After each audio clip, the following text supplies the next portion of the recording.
Yan, pauwi na yan guys. Kita-kits na lang tayo ulit sa ating loft. Yan. Check natin kung kompleto silang makakauwi. Good luck sa kanila, sana walang madisgrasya.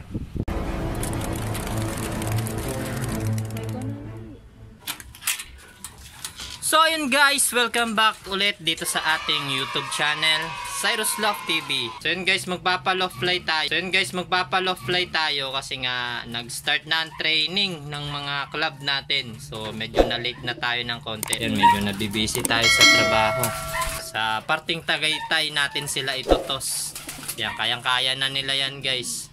Saktong distansya na yan para sa kanila. So yun, kunin muna natin yung kanilang patuka.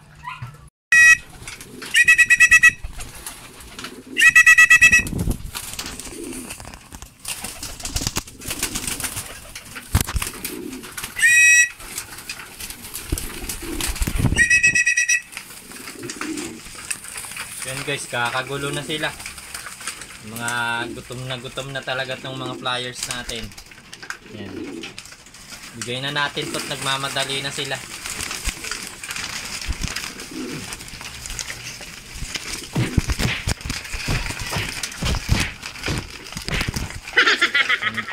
Yan. Ganyan sila kaganado guys.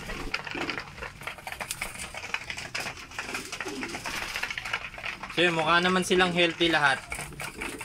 Lahat naman sila magaganang tumuka. So wala naman tayo nakikita ang matamlay. Yan, papatukain lang natin sila ng konti para may lakas sila pag tinos natin. No? Wala na kaagad. Bigyan pa natin ng isa pang batch.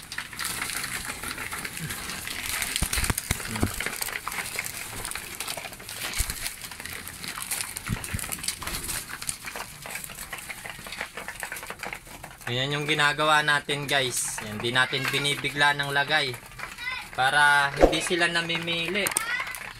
Yan, lahat tinutuka nila. Yan. Yan guys. Ito nga pala yung patuka natin. Yan. Hinaluan natin ng carrots. At syempre may honey na rin yan nakasama.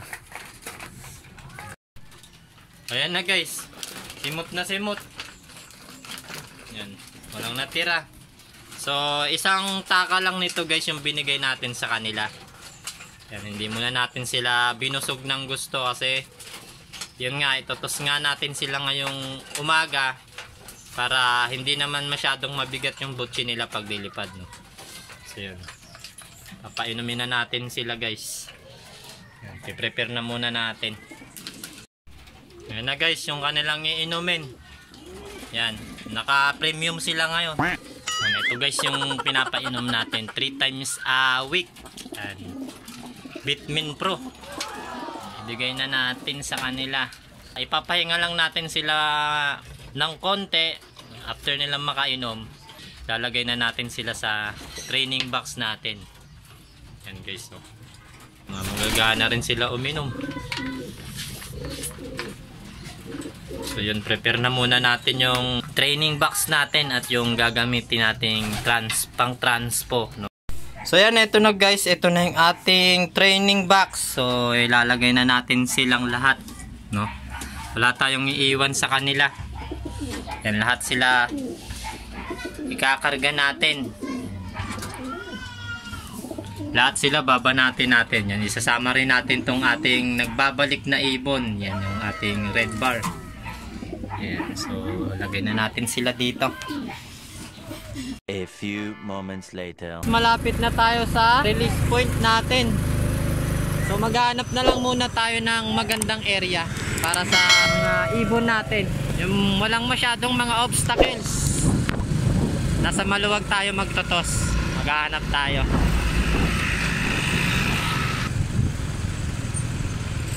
Maghahanap tayo ng magandang view. Yan, congrats nga pala sa mga kalapatids natin na nakapagpadulo. Itong huling race natin sa North Derby Race. Congrats sa mga nakapagpadulo. Lalo na dito sa Tropang Dasma. Yan, shoutout sa inyo guys. Malapit na tayo sa release point. Medyo maghahanap muna tayo ng maganda-gandang view. So mamaya na lang guys, update ko na lang kayo pag nasa release point na tayo. Later. So yun na guys, nandito na nga tayo no sa napili nating spot na pagre-releasean ng ating mga ibon. So yan no. Yan guys, nandito tayo sa Tagaytay. So ito yung napili nating area. Yan. Yan, napakagandang area guys.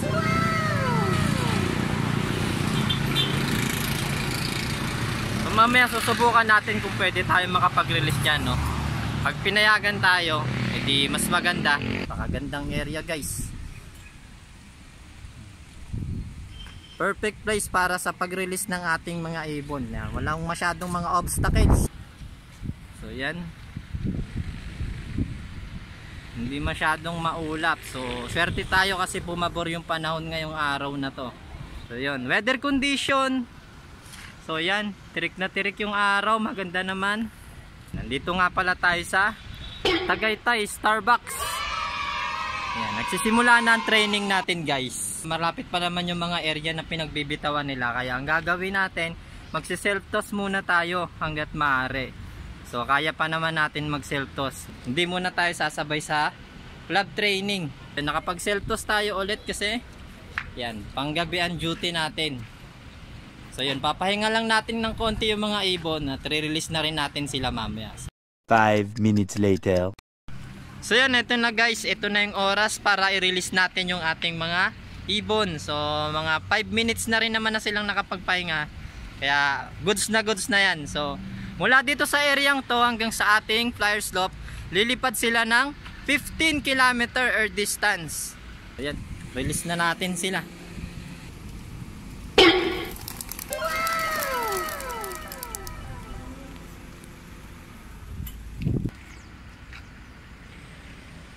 So yan, ayan na sila.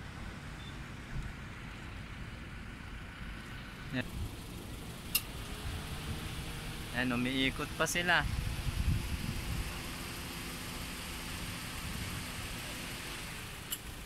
Ayan, pauwi na yan guys.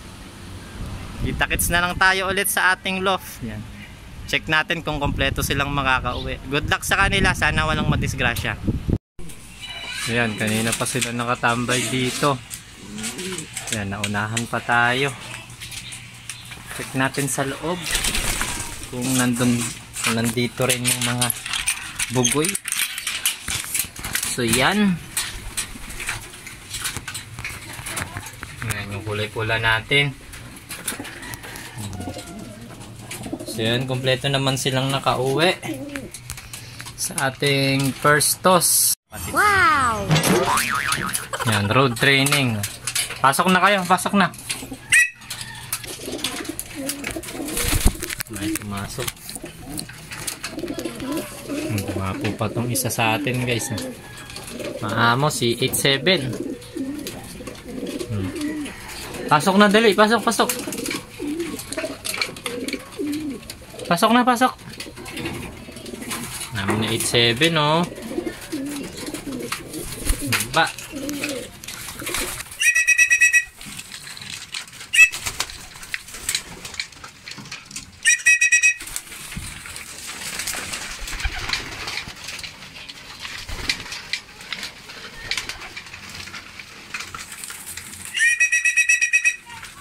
Ayan, medyo na warm up sila, napagpag sila ng konti.